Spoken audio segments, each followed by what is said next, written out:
Welcome to the show, everybody. It's officially official. The 76ers yesterday put it out themselves saying the three-team deal with the LA Clippers and the Oklahoma City Thunder it's completed. James Harden gone, a bevy of assets in. Daryl Morey used that word yesterday. We'll talk about that. This is what they put out on the team's official website as well as the team's app as well. The 76ers app. Get excited. 76ers president Daryl Morey basketball operations announced yesterday that the team has acquired Batum, Covington, Martin, and Marcus Morris, of course, as part of the 7-player, 3-team deal with the Clippers in Oak City. The Sixers obtained 2 first-round picks, an unprotected 2028 first-round selection from the Clippers, and a 2026 first-round pick from Oklahoma City. At least the least favorable, the 2026 first-round picks among Houston, if not top 4 picks, and LA Clippers, blah, blah, blah, blah, blah, blah, blah. The only reason I read that to you is because there was some confusion as to whether or not it was the 2026 or 2027. And then the Sixers, of course, are getting the 2028 first-round selection from the Clippers. So I just wanted to make sure you guys had that information. Bevy of assets. When Daryl Morey was addressing the media yesterday, that's what he got into. It really does reset a lot of the things that went wrong in that Ben Simmons trade in terms of gaining those assets back that you lost with the first-round picks given up in that deal. Now, going down that rabbit hole makes me think again about what an utter and horrific failure it was to have James Harden here, unfortunately. But yet, here we are. If that somehow helped Tyrese Maxey, like Tyrese Maxey said yesterday about how it helped his confidence and he learned from James Harden and all that, well, if that's the case, then great. And then at least you got something out of it. At least you're able to get 2 first-round picks back in the deal that you used to trade James Harden. But in the same time, you also used a year and a half of Joel Embiid's prime in that process. So we'll get to that conversation today about what Daryl Morey had to say. Nick Sirianni addressed the media yesterday. Jalen Hurts addressed the media. A couple of things came out of that press conference yesterday from Jalen Hurts.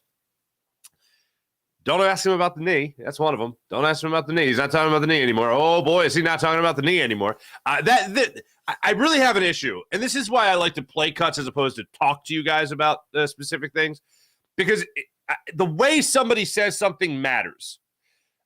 A lot of times if you read a quote, and it's one of the things I hate the most, is if you don't like a particular subject. So let's just say, even though I love Jalen Hurts, just for the sake of this conversation, I don't like Jalen Hurts. And Jalen Hurts says something in the press conference, and I read the quote instead of let you hear it from him. If I don't like him, then there might be a slight little bias in the tone of my voice. It might be like, well, Jalen Hurts was asked about an interception, and he goes, I threw interceptions. The interceptions in the game are just part of the game. If I read it like that, then it makes it seem like he's disingenuous. You know what I'm saying? So I'd rather you hear it. Now, that's an extreme example, but I'd rather you hear it straight from the horse's mouth as opposed to me do my own interpretation of the situation.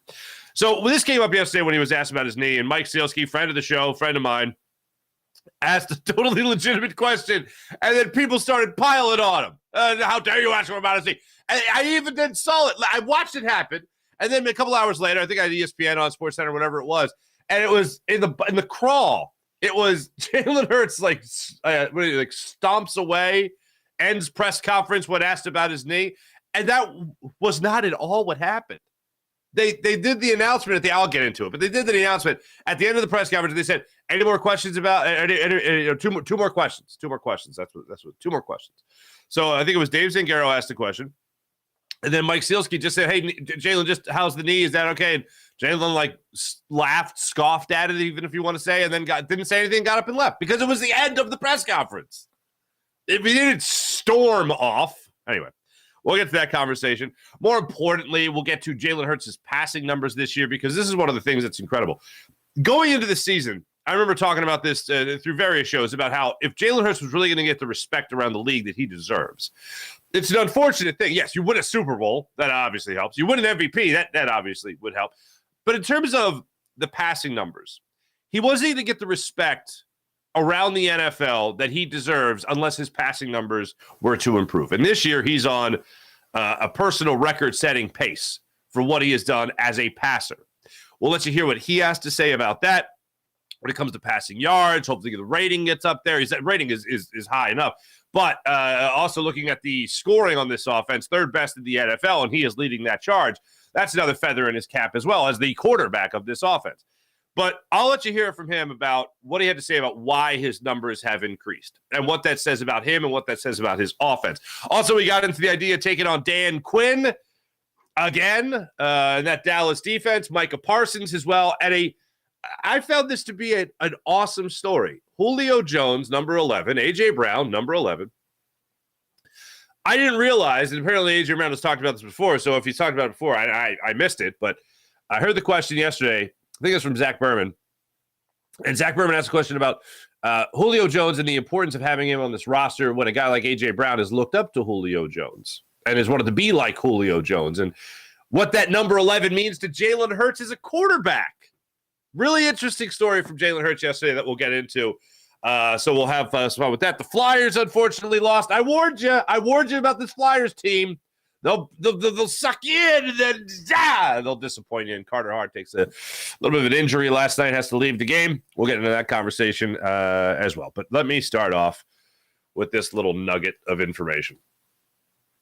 Bruce Bochy is one of the greatest managers in the history of baseball. I hate to acknowledge that. I like the guy. I hate what he's done because two of them came at the cost of the Phillies, unfortunately. But gets to the World Series with the Padres, wins a couple World Series with the San Francisco Giants, and then wins again last night with the Texas Rangers. I know this doesn't sit well with people, but if I have to, I don't root for. But I guess I pull for, which is a less potent word, less potent than the word root. But I always go for the team that knocks you out. And yes, it's because if you lost, at least you lost to a team that won the championship. Obviously, that didn't happen last night. 5 games, Diamondbacks were out of it, and the Texas Rangers won their first World Series in the history of the Texas Rangers. Congratulations to them. Congratulations to Bruce Bochy. After the game, I saw that he caught up with Scott Van Pelt, and I didn't realize this. I'm a big SVP fan. And Scott Van Pelt asked Bruce Bochy, whenever I ask anyone questions during a celebration, I always ask, how drunk are you right now? How sober are you right now? That's what he said, sober. How sober are you right now? Are you totally fine? Are you slightly buzzed? Or are you in the I'll just get through this stage? And Bruce Bochy says, I'm not quite there yet, but I'm on my way. I am on my way. I thought, you know what? Good for you. 3rd World Series title. Absolutely incredible. Good for him and all that he's accomplished out there. Oh, now I'm slipping. 3rd or 4th. That was pretty incredible. And then one more stat that came out from last night's game that I found to be amazing. Corey Seager. How about this? Multiple World Series MVP awards.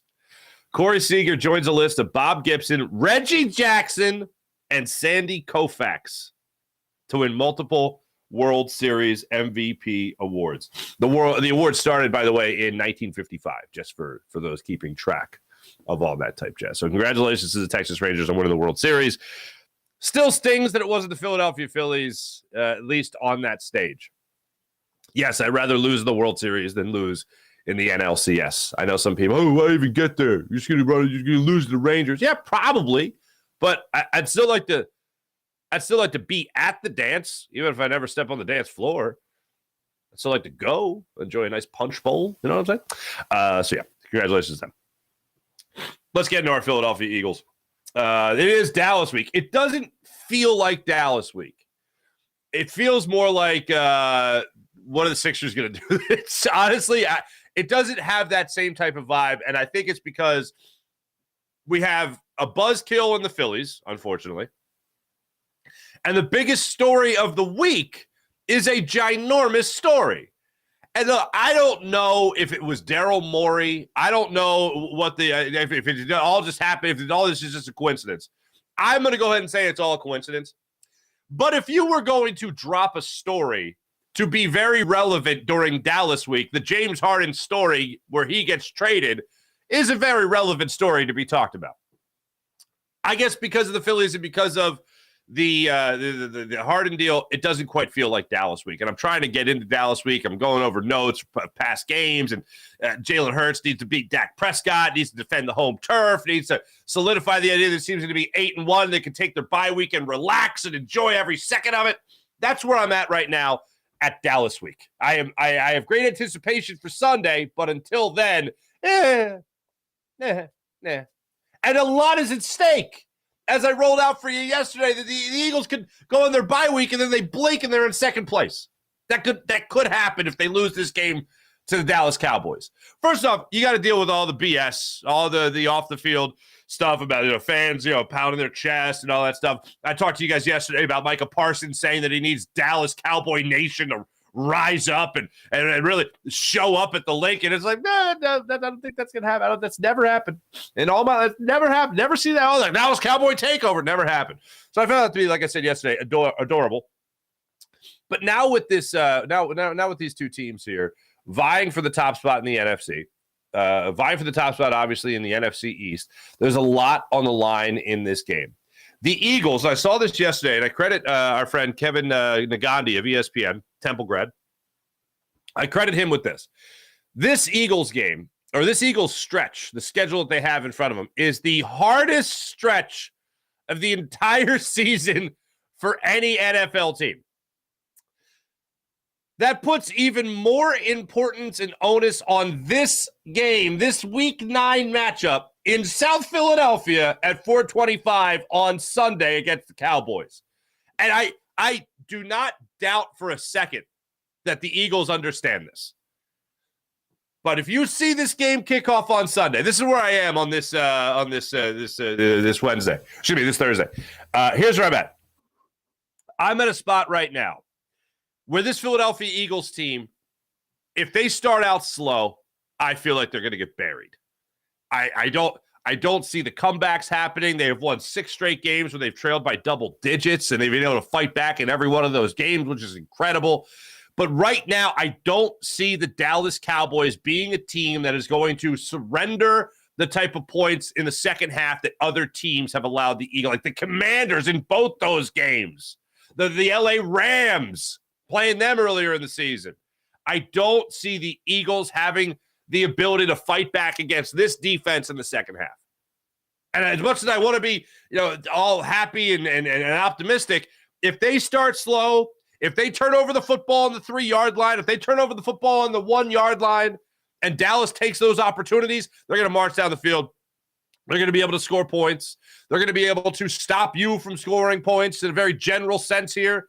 I do not have a good feeling if the Eagles get off to a slow start like we have seen them have in the past. Now, when it gets to those numbers, our friend Jeff Kerr, CBSSports.com, put out these numbers yesterday, which are insane. Talking about those trailing numbers there. Jalen Hurts, when tied or trailing this season, he's got a 72.7% completion percentage. He's thrown for over 1,200 yards. He's got 10 touchdowns, 0 interceptions, and a 118.3 passer rating. Those numbers right there, tied for first completion percentage, tied for 5th for touchdowns, first with 0 interceptions. Passer rating is the highest among any quarterbacks with those numbers. Hurts is the only quarterback not to throw an interception while tied or trailing this year. Unbelievable. Not going to do it against Dallas. As much as that's great, and I love those numbers, and that should give me warm and fuzzies. If the Eagles start out slow and struggle the way they have struggled this year in the early goings of games before they turn it on in the second half, it's not going to go the same way. It's not going to end the same way against Dallas. That defense is too good. Hate Dallas Cowboys, don't like Dallas Cowboys, despise certain players on their team, despise the star, all that stuff is fine. But if you want to be a realist and a little objective about it, that defense is stacked. It's insanely good. Jalen Hurts, with the interception issues that he's been having this season, unfortunately, turnover issues he's been having this season, you can't afford that with DaRon Bland out there running around in the secondary. I'll put it to you like this. DaRon Bland right now has more touchdowns this season than Tony Pollard. And he's tied with CeeDee Lamb for leading the team in touchdowns with 3. He's a defensive back. Teron Bland has more touchdowns than their tight ends and their running backs. Like, what? You can't be careless with the football. You can't afford to make that mistake. Now, as we know, there's a balance to this. And it's not just about the Eagles giving the ball away. It's not just about the Dallas Cowboys taking the ball away. It's also the Philadelphia Eagles taking the ball away from the Dallas Cowboys and Dak Prescott. So there is a balance to that in that turnover battle. If the Eagles can find some common ground there, if they can find a happy medium, and maybe they win a +1 in that regard, then yes, that obviously helps their chances, especially in the second half if they are struggling in the first half. The thing is, watching Dak Prescott over the years is, he has a tendency to all of a sudden be careless with the football as well. Oh, and also not be very clutch. So that would help the Eagles' favor. But when it just comes to this defense, I don't see them giving the Eagles offense a lot of opportunities to come back, to crawl back, to fight back in a game. Not saying the Eagles would quit. Not saying that at all. I'm not saying that they would just go, oh, well, they can't beat them, and that's that. I'm saying that the Dallas Cowboys, it would be more of a win for them and a loss for the Eagles. It would be, the Eagles lost that game. No, the Cowboys were just the better team. Now, with that being said, that's my doom and gloom look at this game. And I also think it's a harsh reality that if you struggle the way you do, the way you have in certain games this season, the opportunities will not be there in the second half for you to come back because that defense is this good. With that being said, I don't think the Eagles are going to struggle in the early goings of this game. I think the Eagles understand what is at hand. And yes, the Cowboys certainly look at this game, and this is their opportunity to really make up ground on the Eagles, make up ground on the NFC, be able to almost wipe away a loss to the Cardinals, almost wipe away a horrific loss they had to the 49ers. They have a lot of opportunities here to put themselves in a great position. But the Eagles have an opportunity here to just continue their great position. And I think they understand that going in this bye week next week isn't kicking their feet up and, let's just mail it in because we got the bye, and they're looking ahead to the bye, and they're looking at this game like it might be a letdown game or anything like that. I think the Eagles are looking at this game as a great opportunity to solidify their already great standing in the NFC and in the NFC East. And that's how I think the Eagles are looking at it. Now, the interesting thing is, yes, Jalen Hurts is going to go out there and he's going to face that defense. Yesterday, he was asked about yet again facing a Dan Quinn defense and whether or not the experience against Dan Quinn has helped him or if it's all about disguising what the Cowboys have done in the past. Here's Jalen Hurts. I think that's something that goes without need to be said for the league as is. This is a league of disguises, as I've said before, a league of disguises. And, he's always done a great job, obviously. But it'll be a great challenge. They have great defensive players, great offensive players. They got electrifying special team player and their returner. And so, the number one thing we have to do is execute. Execute is always a good thing. Have a good game plan first to execute. And then it looks better when, both sides, the execution and the game plan, both parts, I should say, are all coming together nice. Executing a good game plan, you're going to win a lot of games. I do enjoy the idea of Jalen Hurts really studying a defense, even if he has seen them many, many times over. And he's certainly seen the Dan Quinn defense many, many times over at this point. This is a huge opportunity, not just for the Eagles, but for Jalen Hurts as well. You haven't gone up against Dak Prescott and fared very well in the head-to-head matchups. There's a lot of situations there with Dak Prescott, 8-3 against the Eagles all time. A couple of those games, you're facing Gardner Minshew, you know what I'm saying? Nate Sudfeld for the majority of it. There's some names on that list that make you go, I don't know if that's the one that I really want to look back on and go, oh wow, the Eagles.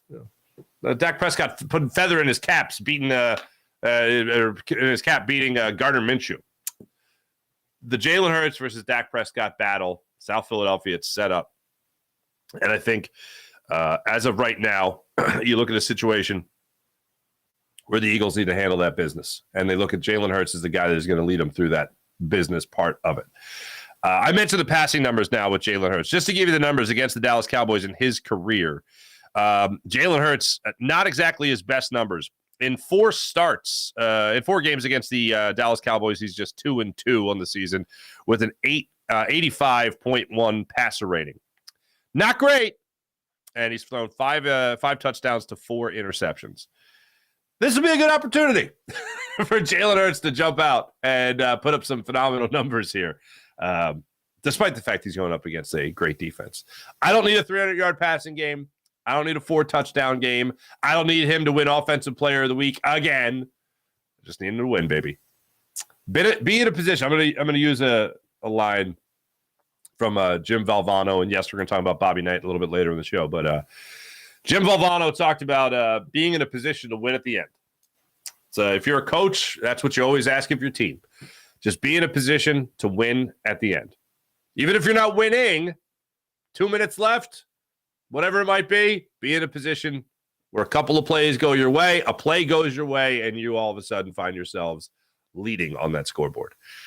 That's what the Eagles, I think, is going to come down to in this game here against the Cowboys. The passing numbers from Jalen Hurts. Overall in the season, he is on pace for career highs pretty much across the board. And I really look forward to seeing what the numbers will look like at the end of the year. But if the Eagles are not in first place, if the Eagles aren't the number one team in the NFC, if they're not the number one team in the NFL, that feels like it would still be a disappointment. But just as you continue to watch the maturation process of Jalen Hurts right now, you're talking about on pace for passing yards. You're on pace for the most touchdowns thrown, just across the board here. If you're looking at passer rating right now with Jalen Hurts and what he could do there, still has to raise his game. He's at 94 right now. He's at 101 last year. Tough part of the schedule, obviously, coming up. I'd be surprised if he's able to get that up over to 100. So we'll cross my fingers for that. But as of right now, you want to see those interception numbers go down. You want to see the turnover numbers go down. But everything else, as far as what he's been able to do so far this season, and having the highest completion percentage of his career to this point, it's 68% of his passes he's completing them. Things seem to be shaping up right for the passing game. Jalen Hurts was asked about those numbers because Nick Sirianni brought it up in his press conference earlier in the day, just talking about Jalen Hurts' dedication and his work ethic and how everything that's coming together for him numbers-wise this season is because of the work he puts in off the field. And Jalen Hurts was asked the same question. Why are your numbers so high compared to previous years? And here's how he answered it. Yeah, I think it's just pure execution, and just going out there and making it go. I don't measure numbers and all of that based off of our success or whatever it is. It's just about winning, and so obviously a lot of great things are going on. I can't acknowledge that, but it means nothing if you don't win. I feel like the fan base is on the same page. When it comes to Jalen Hurts talking about numbers, it's the least interesting thing in the world to him. There are a lot of athletes that will give you the good talk, the good speech about how winning is the most important thing. What's the old Vince Lombardi line here? The winning isn't everything; it's the only thing. I think Jalen Hurts is very much along that same line. When you talk about accolades, an MVP, runner-up as the MVP, franchise quarterback, or all that's just stuff that happens along the way to trying to win. And if him playing at that accelerated level of play, if embracing the uniqueness of his game is helping the Eagles win, and at the same time, he all of a sudden is putting up career passing numbers and getting the respect around the league as a quarterback and not that stupid, horrible, cliche criticism of, oh, he's a running back, he's not even a quarterback. Like that. No, he's always been a quarterback. That, to me, is a guy that that's the guy that you want as your quarterback. The guy where he's like, oh, yeah, I did put up good numbers. Oh, that's great. But we won. Oh, I put up great numbers and we lost. Then what? No, it was all stupid. Plus, a lot of times when a quarterback puts up great numbers, a lot of times they lost anyway because they're throwing the ball to him much. They have to come back. Jalen Hurts, when he has to come back, does a pretty damn good job. As the numbers just dictated there by our friend Jeff Kerr. Look at that again. Number one completion percentage. Number one in not throwing interceptions. Number one in passer rating when trailing. That's pretty damn good. Tied or trailing. That's pretty impressive. So I'll take that as my quarterback. And then you talk about the standard, this cliche, this buzzword, the standard. We got to play the standard. Well, yeah, if he plays terrible, but the team wins, then still not the standard. If he plays terrible and the team loses, then, oh, that's just awful. And if he plays, terrible and the team wins, then it's still, hey, guess what? They still won. That's at least the saving grace of it all.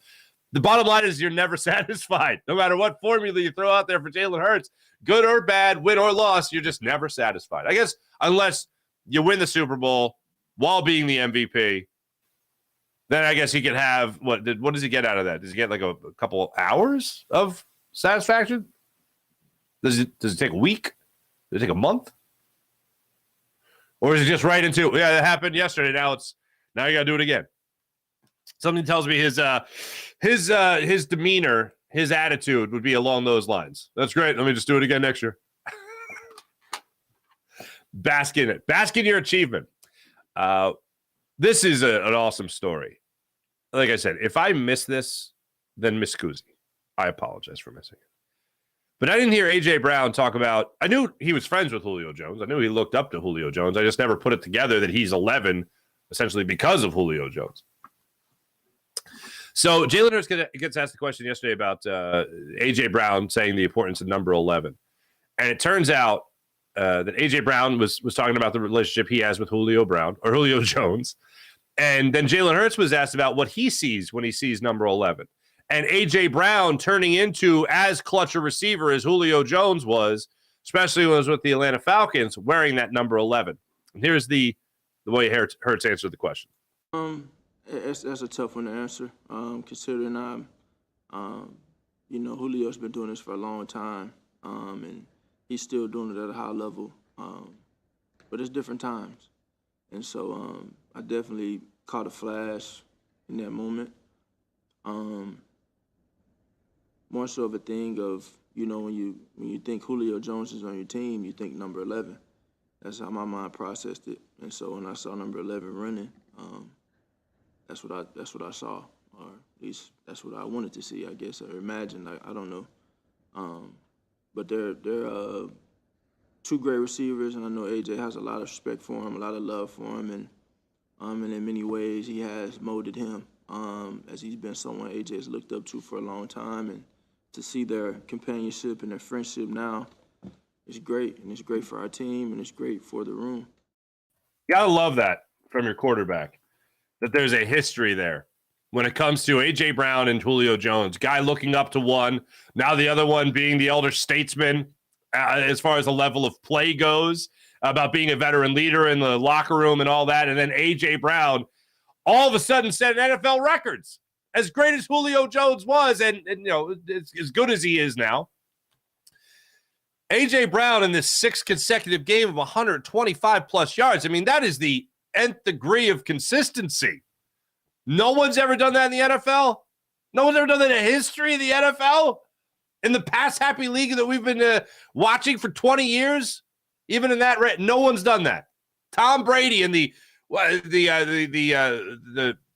Tom Brady, Randy Moss era, undefeated, then lost the Super Bowl. Womp, womp. They never did it. Pretty incredible. Greatest show on turf, didn't do it. Patrick Mahomes didn't find Tyreek Hill enough times to do that. Think about that. Think about the names. Think about the quarterbacks. Think about the wide receivers. Think about those connections. And you know who's done it? A.J. Brown. And A.J. Brown's been doing it, catching balls from Jalen Hurts. Absolutely incredible. Absolutely incredible when you think about it. And then the nostalgia behind it of just looking up to A.J. Brown looking up to Julio Jones is also fantastic. One last thing from Jalen Hurts yesterday. This is the back and forth.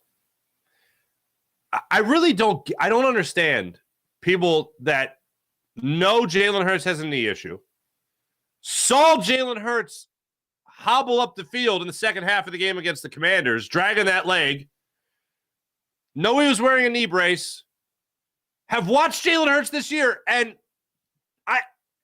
everybody agrees he doesn't look like the same guy physically.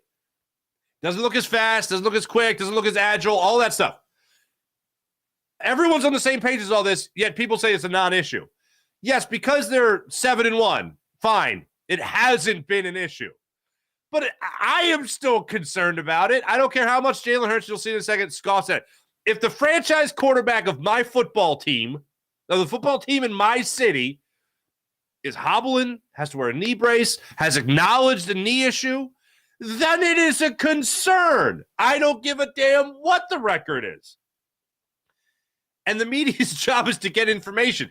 I really hate, and I guess it's in the social media era more than ever. I know people always had issues with media members, an article they wrote, whatever, but now on social media, it's just out there more because now it's not just the reporter that has the voice, it's also the fan that has the voice.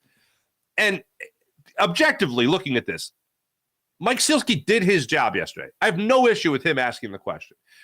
This is the way it went down yesterday. Now, he gave that story on Julio Jones and A.J. Brown, that connection that you just heard. Before the question was asked, the Eagles PR team said, 2 more questions, guys. So Zach Berman got that question about Julio Jones and A.J. Brown and the connection there and how Jalen Hurts sees it. And then the last question of the press conference is Mike Sielski. Here's how it went. Yeah, Jalen, I got to ask, anything new with the knee? Feel better, feel worse, different, anything? Okay, that's what I thought. Thanks. It's worth a shot. Dude, it was even lighthearted. Dude, the way people were talking about it, describing it, it was just like, Mike Sielski pissed off Jalen Hurts. Not even close. Sielski understood. Jalen understood. Jalen scoffed at it, laughed at it, however you want to put it. And Mike was like, yep, okay, had to take a shot. Yeah, take a shot. How's the knee? What's wrong with that? That's the way it went down yesterday. So if you're at the water cooler today at work, if you're on your Zoom call, if whatever, and it gets brought up, it's just a question. And it was at the end of the press conference, which is why Jalen Hurts then left. Just to clear that up for some people. All right, let's talk about that guy. Oh, first off, this story is amazing. Before I even get to the Daryl Morey and what he had to say yesterday, and just talking about the word assets, because that's really the only thing. I mean, everyone knows. Nothing really jumped out to me, and particularly about the Daryl Morey press conference yesterday. So the only thing was assets, and I can say the word assets, and everyone understands that. But we'll get to that. But the one thing that's really amazing is I didn't realize Woj. So the story got tweeted. Woj put out the Woj bomb of the Harden trade going down at 2:01 in the morning, and then did his podcast the following day. And on his podcast revealed how he came to know the trade was going to go down at that moment. He was at Newark Airport, and he was going to fly to the West Coast. I assume on a red eye. Well, that doesn't make any sense. Well, whatever. He was going to fly to the airport. So he's at the airport, and he ended up missing his flight, his overnight flight to Los Angeles, because he got a text from someone in the know that he was going to miss a story if he got on the flight. So I assume the Josh Harris call to Steve Ballmer, and if you haven't heard that little tidbit of information yet, that's come out as well, that apparently Josh Harris was the one that really pushed this deal along and more or less said to Daryl Morey, hey, we gotta get this done. We got to get this done. And they got it done. And so Woj is sitting there at the airport, and he gets the text, and he's like, I got to get on this flight, but I can't get on this flight now. He described it as his worst fear of being in the air and somebody, I know other people fear other things in the air, but he said the thing that he fears the most is being on a flight with spotty internet connection.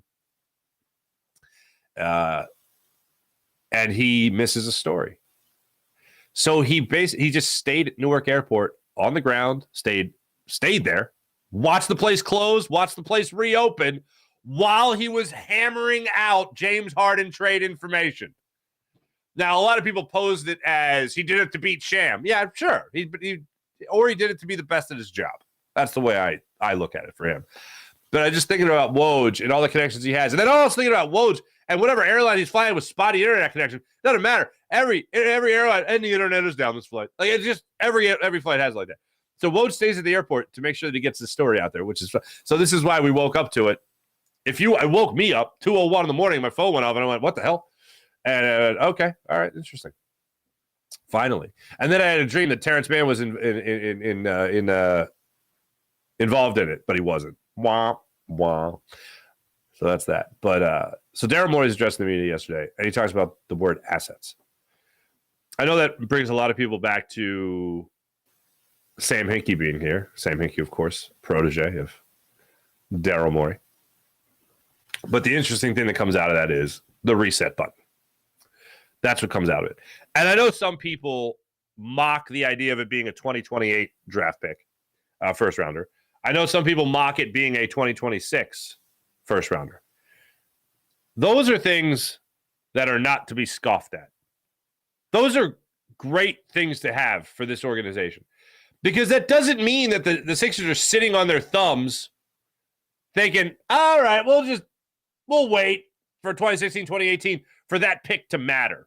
That's not true at all. With those picks, the Sixers, if they feel like they're really close to competing with the Celtics and the Bucks, based on the improvement and maturation of Tyrese Maxey, based on the impact of Marcus Morris, the continued the help from Kelly Oubre, who, we'll get to it, just got thrown into the starting lineup there with the Sixers. I'm not too shabby. All that thrown in together by the trade deadline, the Sixers could make another big move to get Zach LaVine is the guy that I would love to see them get, that I also think is a possibility with the assets that you have acquired just now. DeMar DeRozan is another name that has been out there to come in here as a scorer and bring that mid-range game to Philadelphia. Pascal Siakam is another name that could possibly come here to Philadelphia and reunite with Nick Nurse. Come on down. Especially Zach LaVine, especially Pascal Siakam. Come on down. If you have the opportunity to add those guys to this lineup, by all means, make it happen. It's not about 2028. It's not about 2026. It is about right now. And right now, this season, you'll have the opportunity at the trade deadline, because of these assets acquired, to add another star. And then in the offseason, a phrase that I first heard from Brett Brown. The first heard from him, star hunting. And now I'm hearing Adrian Wojnarowski use the term star hunting when he talks about his team. When he talks about this team in the Philadelphia 76ers. They'll have the opportunity with the 50 to 65 million in cap space this summer to go out there and go star hunting.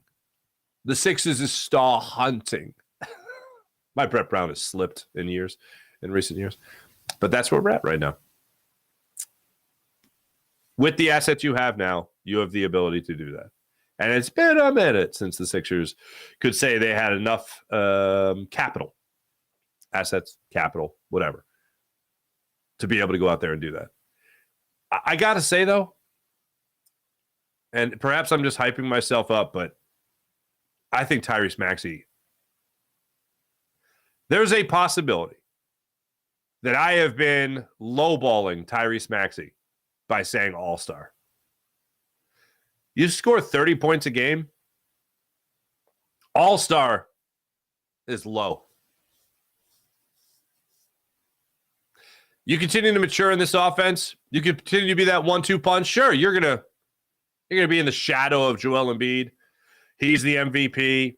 He's a, what now, 3-time MVP runner-up or winner. To combine it like that. Tyrese Maxey is going to get his name in that conversation. I'm not saying Tyrese Maxey is going to be the MVP of the NBA, but I'm saying he can be in the conversation if he continues to play like this. 1 week, I know. I get it. I understand. But, man, he looks good. And now without James Harden, now with, let's see, DeAnthony Melton, Tyrese Maxey, Kelly Oubre, Tobias Harris, and Joel Embiid is your starting five. Tyrese Maxey is going to look pretty damn good in that starting five. And Tyrese Maxey, with now Oubre being thrown into the mix there, Nick Nurse said yesterday that he's going to be a starter, at least for the time being, seeing how it works out. It's going to be fascinating to see the maturation, because Tyrese Maxey put up 30 points a game. You be able to have the versatility in scoring like he has. You shoot the three like he's been shooting the three. And you're going to be talking about some pretty special things in the last couple months of the season. And yeah, MVP conversation. Maybe not a true contender. Maybe not a guy that's going to be in the top 3. Those are the real contenders. But in the conversation, you could talk about 7, 8 guys in the conversation. I think Tyrese Maxey could be in that conversation. So maybe I was lowballing him with All-Star. Maybe I should have reached higher. Maybe I should have went for a piping hot take right out of the gate. But you watch them play in the first 3 games of the season, that's exactly what it looks like. And also the fact that, yes, they lost to the Bucks. The Bucks, by the way, did you see the Bucks are who had it? Keith Pompey had it yesterday. They're the 28th defensively ranked team in the NBA. Their best defense is going to be a strong offense. Tell you that much. So we'll see how that plays out as the season goes on. But again, when teams always talk about, and Jimmy Butler talked about it when he came to Philadelphia, the offensive side of the game, that comes together a lot easier. The defensive side of the game, understanding switches and how they do that, that's a whole other ball of wax. And that for teams can be a lot more difficult, and oftentimes is more difficult to figure out in terms of how they're going to defend. The offense seems to come together naturally. Defenses take a minute to kind of figure out everybody's deal, so to speak, everybody's strategy, and the overall defensive strategy of the game for that particular team. So that's gonna take a minute there for the Milwaukee Bucks. There's one other thing that jumped out to me about this Maxey thing. KJ Martin, I've talked about him enough. Anyway, so that's where we're at right now with the 76ers. Look forward to them getting back in action tonight and watching them play. Let me tell you guys about MyBookie. MyBookie.ag. If you found $100 on the ground, would you walk past it, or would you pick it up?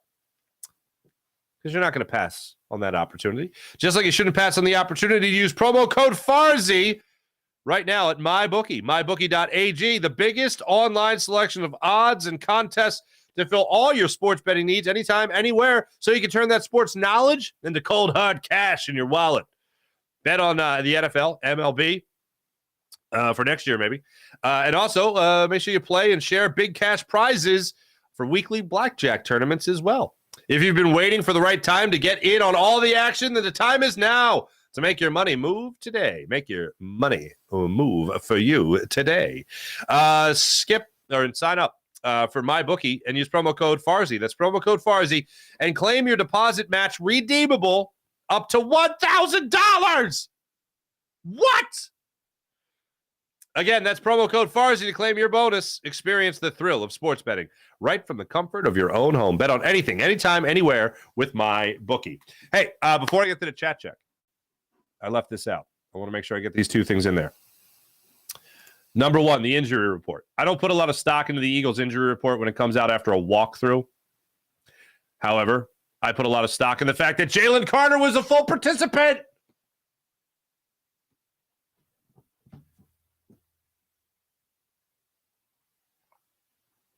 Full participant, Jalen Carter. So that's fantastic. Jordan Davis, Cam Jurgens, limited. Sui Opeta with a hip, limited. Jack Stoll, ankle, limited. Milton Williams, shoulder, limited. Roby Scott and Calcaterra all did not practice. So there you go. And then one last thing. Highest pass rushing grades in the NFL for interior defenders. Dexter Lawrence with the Giants, grade of 92.4. Aaron Donald, he's pretty good at football, 90.7. And third, for your Philadelphia Eagles, rookie Jalen Carter, 90.1. And look who's behind him. Talk about underselling things. Javon Hargrave is ranked behind the rookie that replaced him on this defensive line in Philadelphia. Javon Hargrave is at 89.8 from Pro Football Focus.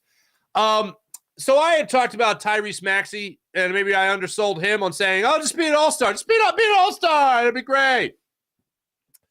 Well, all I asked of Jalen Carter is don't make me miss Javon Hargrave. And yeah, he has not made me miss Javon Hargrave.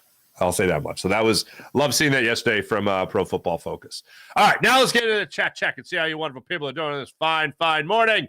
Going to start it off on the Farzy Show page. Sean Gillespie, good morning. IBH, good morning. Sean Kilrain. D-backs lose. So I'm sorry, the Diamondbacks. Congratulations to the Rangers. That's an ultimate. And back in the day, my update days at WIP, I would always write D backs, and I'd write D-E-E, and then backs with like 18 Ks, so that I was sure not to say D-bags. Because it happened. I'm not going to say which update anchor it happened to, Rob Cherry, but it happened. And we never let him live it down. Hopefully Hurts is not too concerned with respect more than winning. I agree, Sean Gillespie, and I think he is. Wait, hold on a second. Sean Kilray, what are you telling me here? Check this out, Farzy. The 2018 Ole Miss wide receiver tight end room. Absolutely loaded. A.J. Brown, 51st overall pick. DK Metcalf, Dawson Knox. Wow. Great use of a banana emoji. That team was bananas. Banana emoji, apostrophe S, Farzy. Yes, they were. Holy Straboli. Team produced over 13,000 yards in NFL receiving yards and over 100 touchdowns, and still in the early parts of their careers. That is awesome. Wow, great pull by you, Sean. Sean Coder, and good hustle. Mally, ever since Farzy stopped saying Kush, Philly sports have declined. In my defense, Freestone Farm CBD was a sponsor when the Phillies were in the World Series and the Eagles were in the Super Bowl. In my defense. Mally, oh boy, I'm nervous now. Gray shirt, no neckline, Farzy. Emo Mark. This is the lighter of the grays, I believe, that I have. And yeah, and oh man, April, if you're in the chat, there you are. Hey, April. I did it again. I got poison ivy again. Can you see that little red mark? Here's what happened. This is the worst thing ever. And it's not the worst thing ever. This sucks. This sucks. So our neighbors, I live in the burbs now. Our neighbors were cutting down a dead tree. And I'm glad that they were cutting down a dead tree because literally big pieces of bark were just falling off this tree into my lawn. And I'm not a get off my lawn type guy, but I don't want it to like hit one of my kids in the head. I never complained, never did anything. I just told the kids to steer clear from that area. Whatever. I told a 4-year-old and a 2-year-old really listen. So anyway, we kept them away from that area, but they finally cut it down. But anyway, one of the branches fell on my side of the yard, and no damage or anything dramatic like that, but it fell right into another branch that was wrapped in poison ivy. I didn't realize it was wrapped in poison ivy until I took off some of the other shrapnel of bark, and I pull the branch. It was wedged between a shed and the fence, and I go to pull the big branch out, right?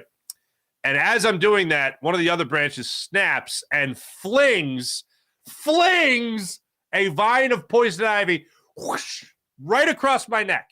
My first thought was, because there's prickers, there's long vines with prickers on them. And I was like, oh God.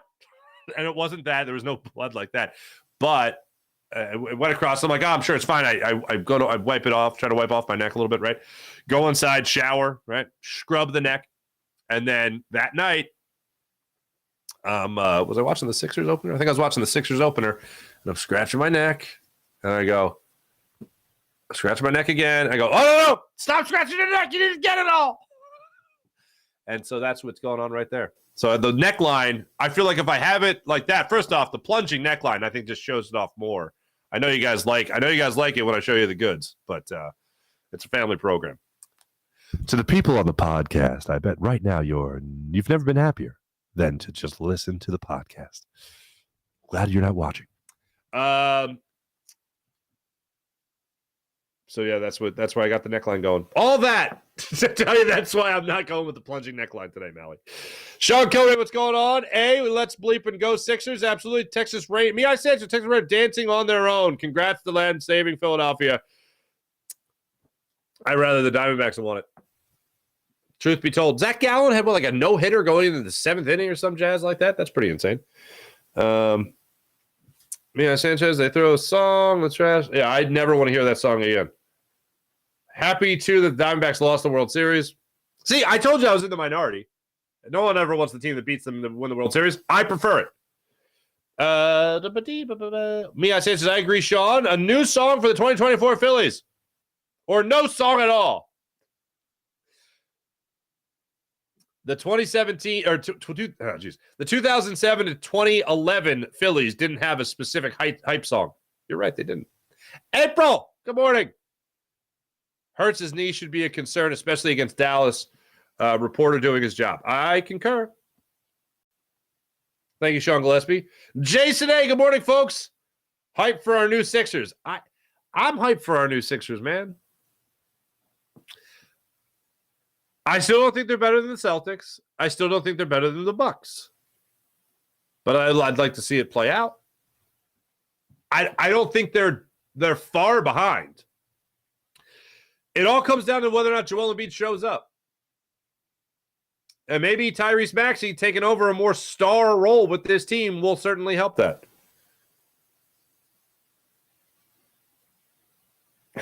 Sean Gillespie, Josh Harris is going to sue you for that impression. Could you imagine just for a second? Could you just imagine for a second? Steve Ballmer, pretty cool, pretty cool, on the phone with, hi, Steve.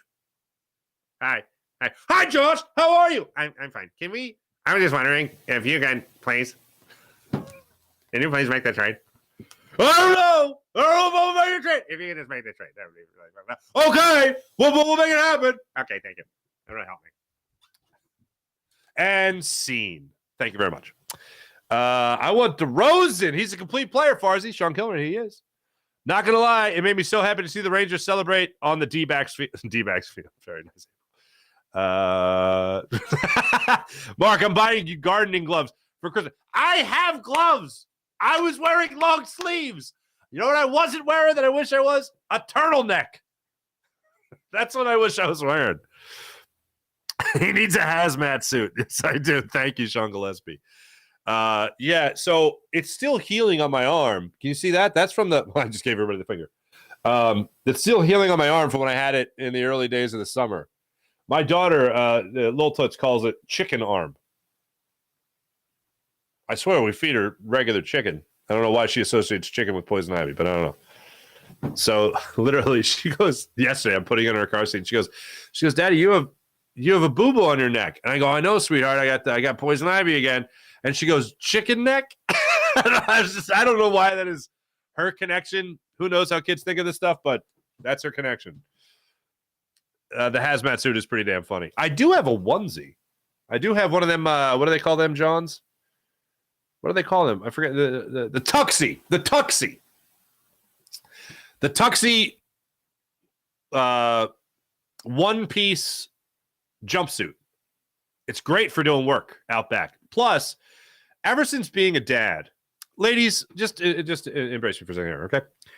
Indulge me for a second here, I mean. Everyone, after a woman gives birth, everyone talks about the mother going through changes, right? Physically going through changes. I just want to talk about it for the physical changes a dad goes through for a second here. Okay, stay with me. No, just stay with me. For instance, ever since I became a father, the top of my butt crack is always out. Just always out. Anything, I could be wearing high pants. I can pull my pants. I can do the dad thing where you do like the Matt Foley thing and you raise your pants up and you bend over and you pick up a toy or a Lego or the many goldfish that my kids drop all over the place. And no matter what, butt cracks out. And pick up the paper. I don't get a paper, but you know what I mean. Butt cracks out. So I finally combated, like basically ever since I became a father. Let's see, I don't really want to say what ladies have to go through, but it's like, I feel like my butt crack starts at my shoulders now. That's basically how I feel since being a father. That's how my body has changed since being a dad. Women either really laugh at that or they just get pissed off. So hopefully you're laughing. Anyway, that's how my body's changed. So I finally bought a onesie so I could be in the yard and pick up leaves, for instance, and not have to worry about my pronounced butt crack. You're welcome, society. All right, let's jump over to the Jacob page, see what you guys are up to. Did I get you? I think I got everybody. I got everybody. What's up, Jacob Media? What's going on? Well, if you're just joining us, we've already gone through Jalen Hurts' press conference. We've talked about Daryl Morey. We've talked about the Sixers. We've talked about Jalen Carter. We've talked about it all. So now we're on butt cracks. Welcome to the party. Dank Kelly Green Burrito. What's up? It was a funny moment.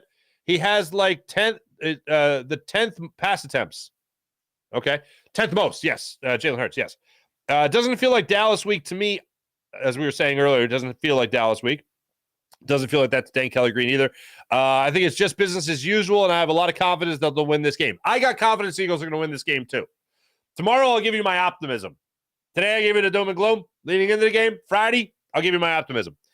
Rob Gamble, if you're just joining us, that's what we were talking about. Thanks, Rob. Appreciate you. Thanks to everybody in the chat. You guys are fantastic as per usual. Let's get to the morning rush brought to you by Sky Motorcars, skymotorcars.com. We already told you the Texas Rangers won the World Series. That's fun and exciting. The 76ers are back at it tonight. New look squad. They're in South Philly to take on the Raptors yet again. 7 o'clock tip-off tonight in South Philly, so I look forward to that. Unfortunately, the Philadelphia Flyers are doing what the Philadelphia Flyers, what I expected them to do. So things were looking good there for a moment for the Flyers. Now they've lost 3 straight. Carter Hart had a mid-body injury during the game last night. They lost 5-2 to the Sabres. Now they go to Buffalo to face them tomorrow night for a home-and-home series. Things not great with the Flyers. Things are not great right now with the Flyers. They won 3 of their first 4 games, and then they have won just 1 since then. I think it was Mike Jarek that asked me the question about whether or not he should be excited about the Flyers. I was like, sure, I always encourage people to get excited. I just want to get your hopes up. I'm always excited to watch the Flyers, but just my hopes aren't up that they'll have a plus 35 win season. Yee! Not going to be great. Not going to be great. Finally, the great Bobby Knight passed away. Growing up, Bobby Knight was basketball. Right after that, it was Mike Krzyzewski and Duke, obviously. Like college basketball was Bobby Knight. It was John Chaney. It was Mike Krzyzewski in that regard. Being a Temple guy, of course, John Chaney's in that mix for me. But man, 83 years old, he passed away yesterday. And I think I'm not alone. Right after I thought, oh, what a great coach. Right after I thought about that, I thought about his temper. And then I thought about the famous line that goes something along the lines of, when my time on earth is past, I hope they bury me upside down so my critics can kiss my ass. And I thought that was the greatest thing. And I thought, you got to do what the man said. You got to do what the man said. What a beautiful moment. But rest in peace to the great Bobby Knight. Rest in peace. Thanks for watching. Thanks for listening, everybody. Be back with you guys tomorrow. Quentin Michael will join the show tomorrow. We'll hear from him about how Kevin Byard can come along and progress in this Eagles defense, what he sees from Dak Prescott and this Dallas Cowboy offense that Sean Desai should be focusing in on. And then later today at 10:20, I'll be joining my friend Bill Colarulo on Jacob Media for the Philly Sports Power Hour. So I will see you guys again then. Have a great rest of your night, great rest of your day, everybody. Jim Hyden produced the program, did a wonderful job. This show is presented by MyBookie, mybookie.ag, as well as PHL Sports Nation, Philadelphia Sports Nation, enhancing your Philadelphia sports fan experience across all social media and blogs. That's phlsportsnation.com. And, of course, special hat tip to our friends at Sky Motorcars, skymotorcars.com. See you guys tomorrow.